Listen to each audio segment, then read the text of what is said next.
l'Opéra de Paris, ce sont deux théâtres, le Palais Garnier, l'Opéra Bastille, qui accueillent tous les ans des centaines de milliers de spectateurs et aussi, c'est parfois moins connu, des centaines de milliers de visiteurs. Ces visiteurs, ces spectateurs, ils ont besoin d'accéder au Wi-Fi pour des raisons pratiques de plus en plus évidentes, ne serait-ce que pour télécharger leurs billets. Ils en ont besoin également, parfois comme aujourd'hui pendant la crise sanitaire, pour télécharger un pass sanitaire. Mais demain, nous voulons leur offrir une expérience de spectateurs, de visiteurs enrichis par l'accès à des contenus relatifs aux œuvres qu'ils découvrent, relatifs aux monuments qu'ils visitent.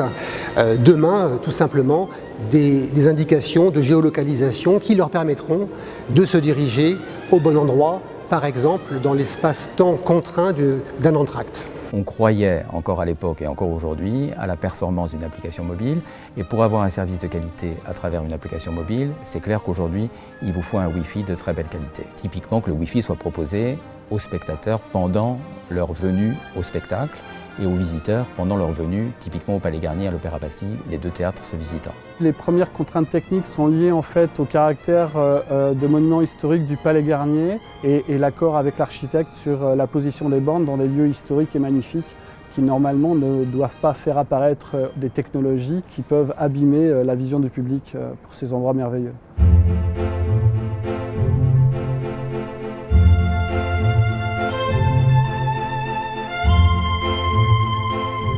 L'accompagnement de SCC, c'est un accompagnement clé en main, donc avec plusieurs briques. La première, c'est l'étude, donc étude de couverture dans un environnement qui est protégé. Deuxièmement, l'ingénierie de la solution technique, avec la configuration et des préconisations de mise en œuvre. Et troisièmement, la mise en œuvre et la recette de la solution technique avec des propositions d'usage. Donc la conduite de projet a commencé par un benchmark des solutions en fait, du marché sur lesquelles nous sommes positionnés très clairement sur la solution d'Aruba, de par son évolutivité, de par sa sécurité, c'était très important pour nous. Nous avons lancé le projet accompagné en fait, des chefs de projet d'HP et de Aruba sur la partie matérielle et de SCC sur la partie intégration. L'intérêt d'intégrer les technologies HPE Aruba au sein de l'Opéra de Paris, c'est tout simplement la capacité pour l'Opéra de proposer de la connectivité sans fil à la totalité de la population qui vient au sein même de l'Opéra. L'autre intérêt, c'est tout simplement que ces technologies sont totalement ouvertes sur des standards industriels, ce qui permet donc à la DSI de pouvoir sereinement envisager l'avenir et de pouvoir intégrer des technologies tiers sans être limité par ce qu'il aurait d'ores et déjà développé. Il y a pas mal déjà d'usages qui ont été ciblés pour le futur, notamment cette mise en œuvre de géolocalisation sur l'intégralité des sites de l'Opéra de Paris. L'objectif, c'est de pouvoir justement fidéliser les utilisateurs et pouvoir accueillir les utilisateurs de l'extérieur avec du Wi-Fi outdoor.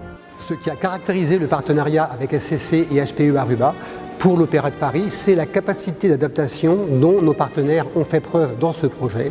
Une capacité d'adaptation d'abord à cette crise sanitaire qui nous a tous contraints, mais aussi plus spécifiquement une capacité d'adaptation aux contraintes spécifiques du Palais Garnier, qui est un monument historique, dont chaque équipement, chaque installation doit être contrôlée par un architecte et respecter pleinement l'intégrité du lieu. SCC en 3 mots, je dirais ils sont facilitateurs, ils sont experts et ils sont innovants aussi parce qu'ils nous amènent vers des solutions et vers des nouvelles technologies en nous accompagnant de façon vraiment professionnelle et rassurante, je dirais.